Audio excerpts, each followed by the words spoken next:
قل هذه سبيلي أدعو إلى الله على بصيرة أنا ومن اتبعني. إن الحمد لله نحمده ونستعينه ونستغفره ونعوذ بالله من شرور أنفسنا ومن سيئات أعمالنا. من يهده الله فلا مضل له ومن يضلل فلا هادي له، وأشهد أن لا إله إلا الله وحده لا شريك له، وأشهد أن محمدا عبده ورسوله صلى الله عليه وعلى آله وأصحابه أجمعين. يا أيها الذين آمنوا اتقوا الله حق تقاته ولا تموتن إلا وأنتم مسلمون.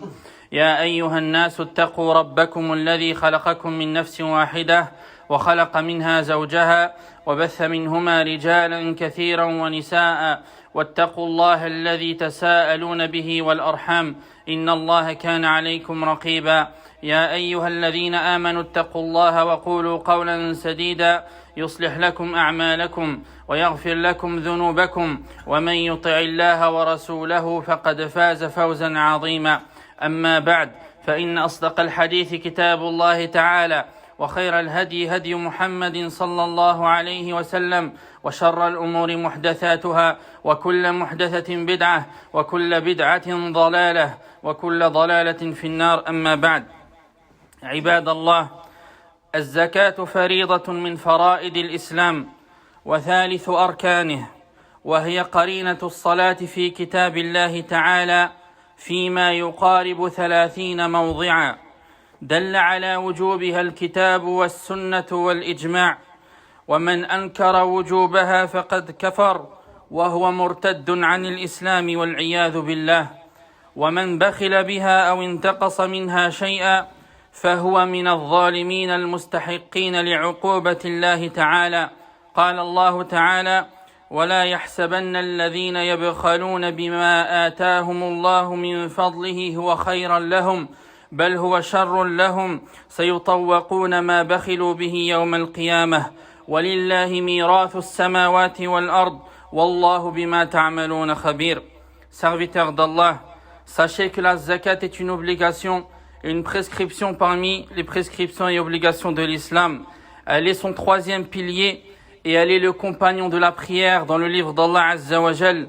On retrouve la zakat en à peu près 30 versets cités avec la prière. Ce qui prouve son obligation, nous avons le Coran, la sunna du prophète alayhi salatu wassalam et le consensus des musulmans. Celui qui renie son obligation aura mécru et sera sorti de l'islam et sera un apostat wal iyadhu billah. Celui qui est avare en pensant que c'est obligatoire mais il ne la donne pas par avarice ou bien la donne non complètement, alors il fait certes partie des injustes qui méritent le châtiment d'Allah subhanahu wa ta'ala.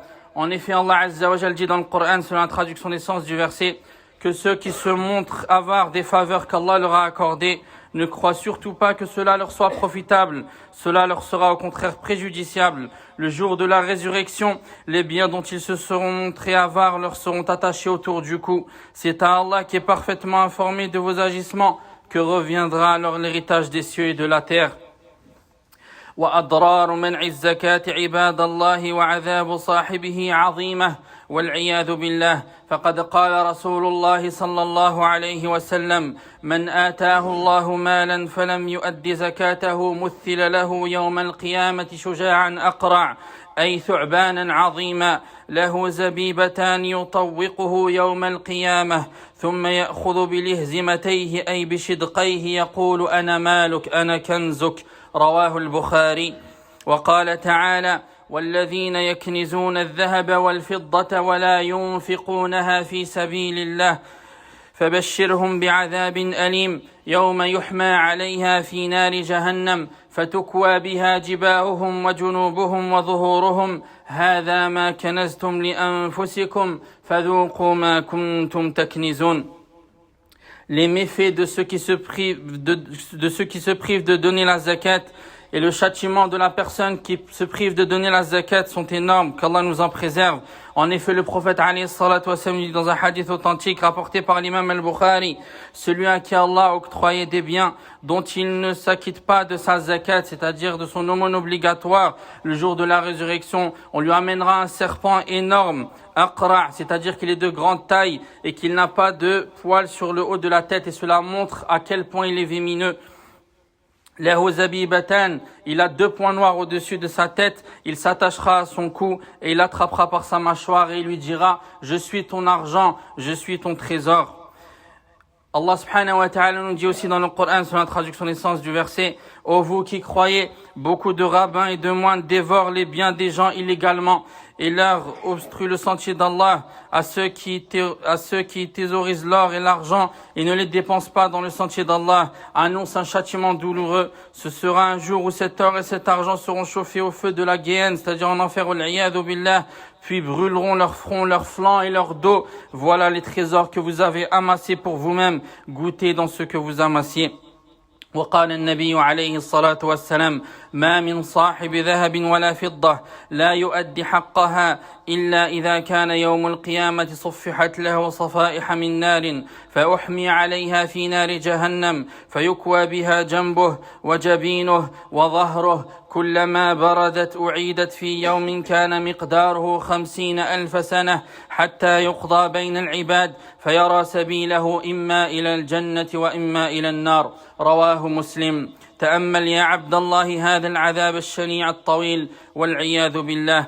Il a été rapporté que le prophète alayhi salatu wassalam a dit « Il n'est pas de détenteur d'or ou d'argent qui ne s'acquitte pas de son droit sans qu'au jour de la résurrection, on en fasse des plaques de feu à son intention que l'on chauffera à blanc dans le feu de l'enfer. Ses flancs, son front et son dos en seront cautérisés. Chaque fois que les plaques refroidiront, on les replongera dans le feu pour les réappliquer sur lui. Le châtiment durera une journée équivalente à 50 000 ans jusqu'à ce que le jugement soit rendu à l'encontre des gens. Alors il verra sa destinée soit au paradis, soit en enfer. Hadith authentique rapporté par l'imam Muslim rahimahullah.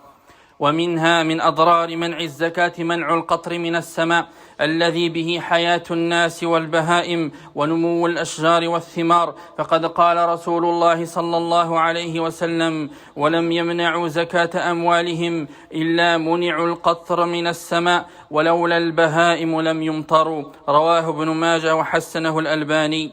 Et parmi les méfaits du fait de ne pas s'acquitter de la zakat, le fait qu'on soit privé de la pluie venant du ciel, alors que l'eau, comme tout le monde le sait, est la cause de la vie de l'être humain, des bêtes, des arbres et des fruits. En effet, le prophète alayhi salatu wassalam nous dit dans un hadith authentique rapporté par Ibn Majah et que l'imam al-Albani rahimahullah a jugé bon, il ne se prive pas de s'acquitter de la zakat de leurs biens sans qu'ils ne soient privés de la descente de la pluie du ciel. Et si ce n'était les bêtes, la pluie ne descendrait jamais. ثم اعلموا رحمني الله وإياكم أن في إخراج الزكاة فوائد جليلة وأجور عظيمة منها مواساة الأغنياء لإخوانهم الفقراء في سد حاجاتهم. Ensuite, sachez qu'il y a dans le fait de s'acquitter de la zakat d'énormes bienfaits et d'énormes récompenses. Parmi cela, le fait que la personne qui sort sa zakat console par celle-ci le pauvre en subvenant à ses besoins. ومنها تطهير نفس المزكي من البخل والشح والأخلاق الذميمة وجعله من المحسنين الذين يحبهم الله ويحبهم الناس. قال تعالى خذ من أموالهم صدقة تطهرهم وتزكيهم بها. Et parmi les bienfaits de s'acquitter de la zakat, le fait que cela purifie l'âme de l'avarice et des mauvais comportements, et elle rend cette personne-là parmi les bienfaisants. Allah Azza wa Jal aime cette personne-là, et les gens de manière générale aiment cette personne-là. En effet, Allah subhanahu wa ta'ala nous dit dans le Coran, selon la traduction des sens du verset, prélève sur leurs biens une aumône propre à les purifier de leurs péchés et à les rendre plus vertueux. وقال تعالى والله يحب المحسنين. Il dit aussi selon la traduction des sens du verset, et Allah aime les bienfaisants.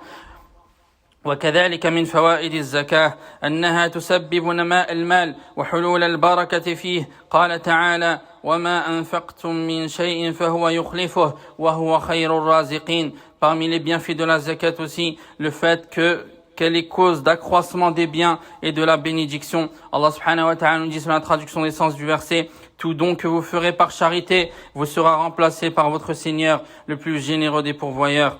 وفي الحديث القدسي الصحيح يقول الله تعالى: يا ابن آدم أنفق عليك. Dans le hadith qudsi authentique, Allah subhanahu wa ta'ala nous dit: ô fils d'Adam, dépense et je dépenserai pour toi.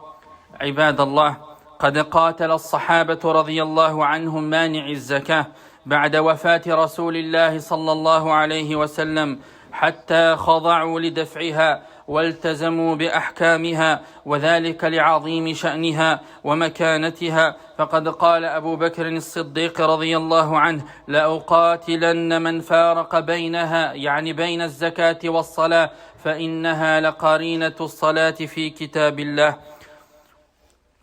Serviteurs d'Allah, sachez que les compagnons qu'Allah les a agréés ont combattu ceux qui ne donnaient pas leur zakat après la mort du prophète alayhi salatu wassalam, et les ont combattus jusqu'à ce qu'ils se sont soumis à l'ordre d'Allah azza wa jal et au fait de s'acquitter de la zakat obligatoire. Il a été rapporté qu'Abu Bakr Siddiq radiyallahu anhu a dit: je combattrai ceux qui font la différence entre celle-ci, c'est-à-dire la zakat, et la salat. Elle est certes le compagnon de la salat dans le livre d'Allah azza wa jal. ثم اعلموا عباد الله أن الأموال التي تجب فيها الزكاة 4 أنواع، وأذكرها باختصار شديد لعدم وسع المقام لذكر التفاصيل. Et il faut savoir aussi que les biens dans lesquels nous sommes obligatoires de sortir et de s'acquitter de la zakat sont au nombre de 4. Nous allons les citer rapidement car le moment ne permet pas de rentrer dans les détails. النوع الأول النقدان، يعني الذهب والفضة وما يقوم مقامهما من الأوراق النقدية التي يتعامل بها الناس اليوم، سواء سميت دراهم أو دنانير أو يورو أو دولارات أو غير ذلك من الأسماء. Le premier type de bien sur lequel la zakat est obligatoire, l'or et l'argent, et ce qui remplace l'or et l'argent aujourd'hui, c'est-à-dire la monnaie en elle-même, que ce soit des dirhams ou bien des dinars ou bien de l'euro ou bien des dollars ou autre chose. فمن كان عنده نصاب من الذهب أو الفضة أو ما يعادل النصاب من تلك الأوراق النقدية أو أكثر من النصاب وحال عليه الحول فإنه تجب فيه الزكاة ومقدارها ربع العشر. Donc celui qui possède de l'or ou de l'argent ou encore de la monnaie et qui possède ce qu'on appelle le nisab, qui est un seuil à atteindre pour que la zakat soit obligatoire, et que ce seuil-là est resté minimum une année complète, et on parle d'une année hégirienne et non d'une année grégorienne, alors il est obligatoire de sortir la zakat au bout d'un an sur cet argent-là, ou encore sur cet or-là ou cet argent-là. Et ce qui est obligatoire de sortir, c'est le quart d'un dixième, c'est-à-dire 2,5%. ونصاب الأوراق النقدية نصاب الذهب أو الفضة على خلاف بين العلماء، والأحوط أقلهما وهو نصاب الفضة الذي يعادل اليوم تقريبا 450 يورو. Il faut savoir que le nisab de l'argent, c'est-à-dire de la monnaie, et je parle de la monnaie car c'est ce qui parle le plus aux gens, et équivaut au nisab de l'or ou de l'argent, selon la divergence qu'il y a entre les savants. Et ce qu'il y a de mieux par précaution, c'est de se baser sur le minimum, qui est sans doute le nisab de l'argent, qui équivaut aujourd'hui, en regardant le taux de l'argent aujourd'hui, ça équivaut à peu près 450 euros. C'est-à-dire que si la personne possède cette somme-là durant une année complète, et qu'elle n'est pas descendue en dessous de cette somme-là, au bout d'un an, il est obligatoire pour elle de sortir 2,5% de cette somme qu'elle a après un an passé. سواء ادخرها للتجارة أو للنفقة أو للزواج أو لشراء السيارة أو لبناء بيت أو غير ذلك من حوائجه. Et cet argent-là, peu importe que ce soit l'argent qu'on a mis de côté pour se marier, ou bien pour construire une maison, ou bien pour acheter une voiture, ou bien pour juste vivre de manière générale, c'est de l'argent au sujet duquel la zakat est obligatoire. وسواء كانت هذه النقود لكبير أو لصغير أو لمجنون فتجب الزكاة في أموال الأيتام والقصار ويخرجها عنهم وليهم. Et peu importe que cette personne soit adulte ou encore un enfant, ou qu'elle soit même majnoun, c'est-à-dire qu'elle n'a pas sa raison, la zakat sur ses biens est obligatoire. Si c'est un enfant par exemple et qu'il a hérité d'un héritage sur lequel la zakat est obligatoire, c'est son tuteur qui est obligatoire de sortir la zakat en son nom. Pareil pour la personne qui n'a pas de raison, si elle a des biens sur lesquels la zakat est obligatoire, c'est son tuteur qui doit sortir la zakat en son nom dans ses biens. Et ce qu'il y a de plus simple pour la personne et par précaution pour sortir la zakat, هو أن يجعل شهرا من السنة كشهر رمضان وقتا لإخراج زكاة ما اجتمع لديه من النقود إلى مثل هذا الشهر من السنة القادمة. C'est qu'il se fixe une date durant l'année durant laquelle il sortira la zakat chaque année. Il regardera si durant cette année-là, il est descendu en dessous du seuil ou pas. S'il n'est pas descendu en dessous du seuil, l'argent qu'il a au bout d'un an, il le sort 2,5% du total. ومن كان له ديون في ذمم الناس سواء كانت قروضا أو كانت أثمان مبيعات مؤجلة أو أجورات فإن كانت هذه الديون على أناس موسرين يستطيع الحصول عليها عندما يطلبها منهم فإنه يزكيها إذا تم لها حول من حين العقد سواء قبضها منهم أو لم يقبضها كما يزكي المال الذي بيده. En ce qui concerne les dettes, c'est-à-dire si on nous doit de l'argent, les personnes qui nous doivent de l'argent, est-ce que je compte cet argent-là dans l'argent que j'ai pour sortir la zakat ou pas? Si cet argent-là est entre les mains de personnes qui sont aisées, c'est-à-dire que je peux la récupérer à n'importe quel moment. Il me doit 1000 euros, je peux le récupérer aujourd'hui ou demain si je veux. Je lui ai vendu quelque chose à 1000 euros, je peux récupérer ces 1000 euros demain ou aujourd'hui si je veux. Alors faut la compter dans l'argent qu'on possède, même si vous ne l'avez pas encore entre vos mains. Par contre, إن كانت هذه الديون على معسرين أو مماطلين ولا يدري هل يحصل عليها أم تذهب فإنه يزكيها إذا قبضها عن سنة واحدة فقط على الأرجح. Par contre, si la personne qui a cet argent-là, qui j'ai prêté, ou bien à qui j'ai vendu et qui ne m'a pas encore payé, est une personne qui est en difficulté et qui ne peut pas me payer à n'importe quel moment, ou bien une personne qui ne veut pas me rendre cet argent-là, alors je ne la comptabilise pas et je sortirai la zakat sur cet argent-là une fois que je l'aurai récupéré. وإذا كان على الإنسان ديون للناس وعنده نقود أو عروض تجارة فالأصح من قولي العلماء أن الدين لا يمنع وجوب الزكاة فيما عنده فيزكي ما عنده من النقود والعروض. Si par contre la personne elle a des dettes, il y en a beaucoup qui pensent que si elle a des dettes alors elle ne doit pas sortir la zakat. Là, selon l'avis le plus juste des savants, même si la personne a des dettes et qu'elle a quand même le nisab dans l'argent qu'elle possède ou bien dans la marchandise qu'elle possède, car on verra que la marchandise aussi, il faut sortir la zakat dessus, alors elle doit sortir sa zakat. والنوع الثاني من الأموال التي تجب فيها الزكاة عروض التجارة. Le deuxième type de bien sur lequel la zakat est obligatoire, la marchandise, c'est-à-dire toute chose que j'ai l'intention de vendre, peu importe que ce soit une voiture, une maison, une terre, des habits, n'importe quoi, toute chose que j'ai l'intention de vendre, si un an passe sur cette chose-là, qu'elle n'est pas encore vendue, je dois regarder combien elle coûte dans le marché au jour où je dois sortir la zakat et je dois l'ajouter à l'argent que j'ai et sortir la zakat sur le total.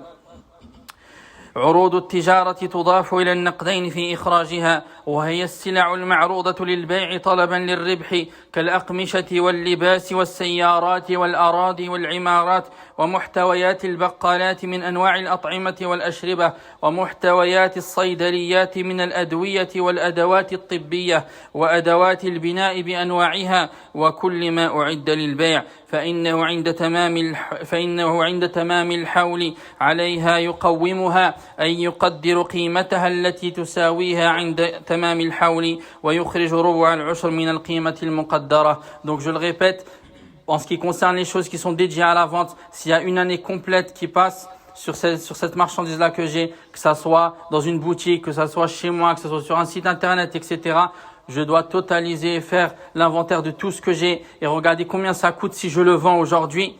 Si par exemple tout ce que j'ai, c'est à peu près 10 000 euros de marchandises sur ce que j'ai mis à vendre ou que je compte vendre, alors je dois sortir la zakat sur ces 10 000 euros. Même si je les ai pas, je les ai en objet, je les ai en bien, même si je les ai pas en liquide. ولا يترك شيئا مما أعد للبيع كبيرا كان أو صغيرا إلا ويقدر قيمته ولا زكاة فيما أعد للتأجير من العمارات والسيارات وغيرها وإنما الزكاة في أجرتها إذا حال علي الحول في حين عقد الإجارة. Par contre, si on met quelque chose en location, il n'y a pas de zakat sur ce bien-là. La zakat, ça sera juste sur l'argent que je prends s'il y a une année complète qui passe sur cet argent-là, Inch'Allah ta'ala. ولا زكاة على الإنسان فيما عده للاستعمال كالمسكن والمتجر وغير ذلك. Et tout ce que la personne utilise, ma propre voiture que j'utilise, ma maison dans laquelle je vis et les objets que j'utilise, il n'y a pas de zakat sur ces choses-là. والنوع الثالث, le troisième type de bien, من الأموال التي تجب فيها الزكاة بهيمة الأنعام من الإبل والبقر والغنم, les moutons, les chameaux et les moutons, les chameaux et les chameaux et les vaches de manière générale. والنوع الرابع, le quatrième type, الخارج من الأرض من الحبوب والثمار والمعادن والركاز. Le quatrième type de bien sur lequel la zakat est obligatoire, tout ce qui sort de la terre, parmi les céréales, les fruits, les métaux et les trésors. وتفاصيل أحكام الزكاة مبسوطة في كتب الفقه, et le détail de tout ce que je viens de citer se trouve dans les livres de fiqh. واعلموا رحمكم الله أنه لا بد من النية عند دفع الزكاة لأنها عبادة والعبادة لا تصح إلا بنية لقوله صلى الله عليه وسلم إنما الأعمال بالنيات وإنما لكل امرئ ما نوى. Ensuite, sachez qu'Allah vous fasse miséricorde, qu'il est obligatoire d'émettre l'intention de sortir la zakat au moment de la sortir. C'est-à-dire que si je sors cet argent-là et que j'ai pas l'intention, dans mon intention, ce n'est pas une zakat obligatoire, mais juste une sadaqa, alors je devrais la ressortir une autre fois, en mettant l'intention que c'est la zakat obligatoire. Et cela, car le prophète alayhi salatu wassalam nous a certes dit dans le hadith authentique, les actes ne valent que par leurs intentions.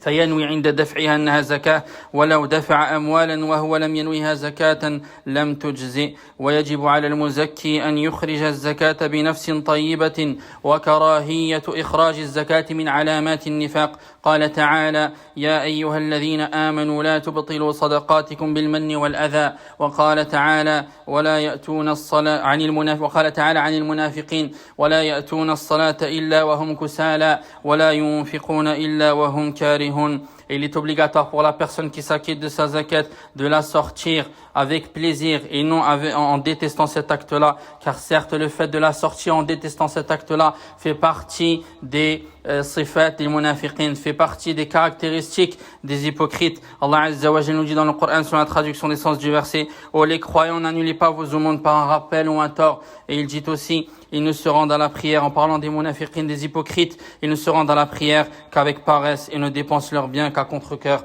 Barakallahu li wa lakum fil Qur'ani was sunnah wa nafa'ani wa iyyakum bima fihi min al-ayati wal hikmah. Aqulu ma tasma'un wa astaghfirullah li wa lakum wa li jami'il muslimina min kulli dhanb fastaghfiruhu innahu huwal ghafurur rahim.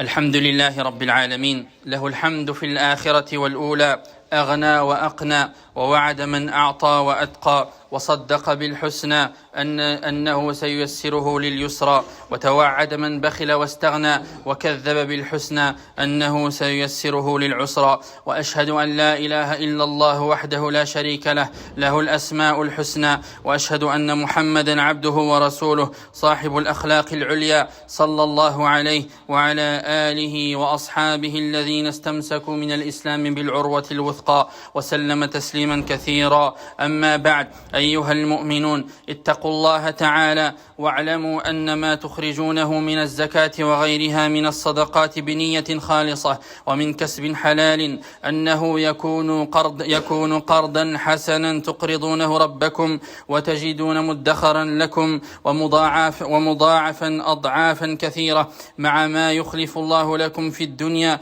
من نمو أموالكم وحلول البركة فيها. Chers croyants, craignez Allah subhanahu wa ta'ala et sachez que ce que vous sortez comme argent et comme bien en vous acquittant de la zakat ou bien en donnant des aumônes surrogatoires avec une intention sincère envers Allah subhanahu wa ta'ala et venant de biens halal, alors sachez que c'est un prêt que vous faites à Allah subhanahu wa ta'ala, que vous le retrouverez demain auprès d'Allah azza wa jal en quantité beaucoup plus grande inda Allah subhanahu wa ta'ala, sans oublier ce qu'Allah azza wa jal donne à l'être humain ici-bas comme baraka dans ses biens et comme croissance et accroissement de ses biens. ثم اعلموا أن الله تعالى عين مصارف الزكاة لا يجوز ولا يجزئ في غيرها. قال تعالى: إنما الصدقات للفقراء والمساكين والعاملين عليها والمؤلفة قلوبهم وفي الرقاب والغارمين وفي سبيل الله وابن السبيل فريضة من الله والله عليم حكيم. Ensuite, sachez qu'Allah subhanahu wa ta'ala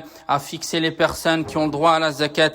On n'a pas le droit de donner autre que ceux qui sont cités dans le verset, selon la traduction des sens du verset dans lequel Allah azza wa jalla nous dit: l'aumône légale, c'est-à-dire la zakat obligatoire, est réservée aux pauvres, aux nécessiteux, à ceux chargés de la collecter, à ceux dont les cœurs sont à gagner à l'islam, à l'affranchissement des esclaves et au rachat des captifs, aux musulmans incapables de rembourser leurs dettes, à ceux qui luttent pour la cause d'Allah et aux voyageurs démunis. Voilà ce qu'Allah omniscient et infiniment sage vous impose. Donc il y a 8 catégories de personnes qui ont droit à la zakat. Et la personne pauvre n'est pas la personne que l'on pense. ولكن المسكين فمن كان يملك ما يكفيه ويكفي من يعول لمدة سنة. La personne qui possède de quoi subvenir à ses besoins et aux besoins de sa famille durant une année complète, que ça soit de l'argent qu'elle a de côté ou bien que ça soit un salaire qu'elle perçoit chaque mois. Si ce qu'elle perçoit durant une année complète lui suffit à lui et à sa famille dans les choses nécessiteuses, alors il n'a pas le droit à la zakat.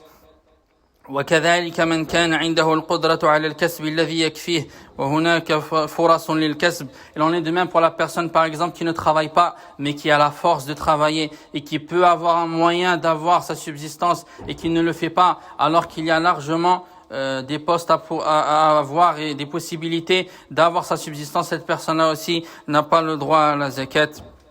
Et elle n'a pas le droit, elle aussi, de la prendre. فلا يجوز للمزكي أن يدفع زكاته إلا لمن يغلب على الظن أنه من أهل الزكاة فقد جاء في الحديث أن الزكاة لا تحل لغني ولا لقوي مكتسب رواه أبو داود والنسائي وصححه الألباني. Il est interdit à la personne qui s'acquitte de la zakat de la donner à une personne qui ne fait pas partie de ces catégories qui sont citées dans le verset. En effet, le prophète alayhi salatu wa sallam dit dans un hadith rapporté par Abu Daoud et Nasa'i et que l'imam al-Albani a rendu authentique que la zakat n'est pas autorisée pour la personne qui a de quoi subvenir à ses besoins et à celle de sa famille, ou bien une personne forte qui a la capacité de cela. وكذا لا يجوز صرف الزكاة في المشاريع الخيرية كبناء المساجد والمدارس وغيرها بل تصرف فيها الصدقات والتبرعات وغير ذلك. Il en est de même pour les constructions de mosquées, les constructions d'écoles ou autres. Il n'est pas permis de donner sa zakat dans ces choses-là car ce n'est pas cité dans le verset. Donc on donne pour les mosquées, pour les écoles, etc., la construction d'hôpitaux ou autres, de puits, etc. Il est permis de donner des aumônes surrogatoires. Quant à la zakat obligatoire, elle doit obligatoirement être donnée à ceux qui sont cités dans le verset.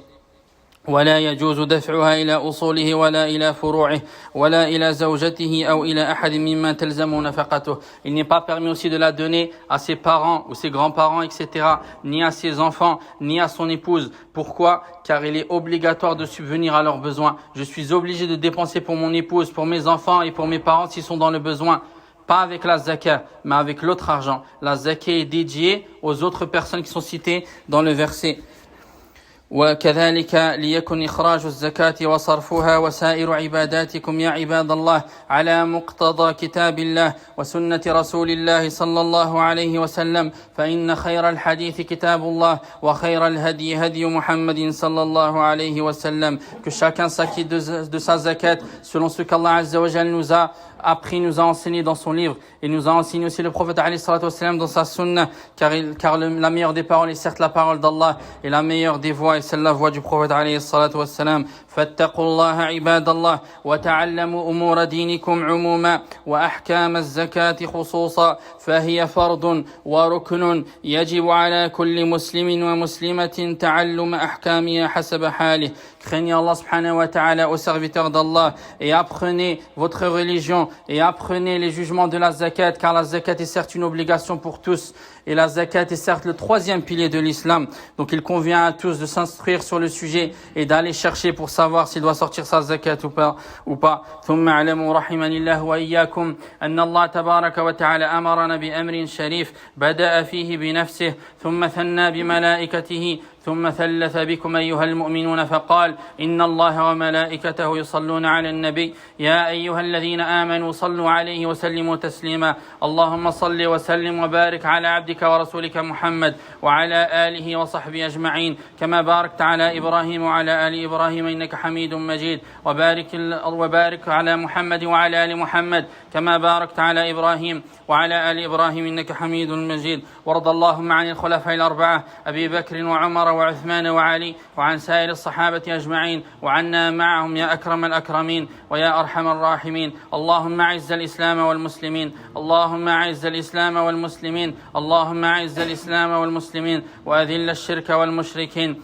اللهم اقسم لنا من خشيتك ما تحول به بيننا وبين معصيتك، ومن طاعتك ما تبلغنا به جنتك، ومن اليقين ما تهون به علينا مصائب الدنيا. ومتعنا اللهم بأسماعنا وأبصارنا وقواتنا ما أبقيتنا، واجعله الوارث منا، واجعل ثأرنا على من ظلمنا، وانصرنا على من عادانا، ولا تجعل مصيبتنا في ديننا، ولا تجعل الدنيا أكبر همنا ولا مبلغ علمنا ولا إلى النار مصيرنا، واجعل الجنة هي دارنا وقرارنا برحمتك يا أرحم الراحمين. اللهم اغفر لنا ذنوبنا كلها، دقها وجلها، أولها وآخرها، علانيتها وسرها. اللهم إنا نسألك الجنة وما قرب إليها من قول أو عمل، ونعوذ بك من النار وما قرب إليها من قول أو عمل. اللهم إنا نسألك الخير كله عاجله وآجله ما علمنا منه وما لم نعلم، ونعوذ بك من الشر كله عاجله وآجله ما علمنا منه وما لم نعلم. ربنا آتنا في الدنيا حسنة وفي الآخرة حسنة وقنا عذاب النار. وصل اللهم وبارك على عبدك ورسولك محمد، وآخر دعوانا أن الحمد لله رب العالمين.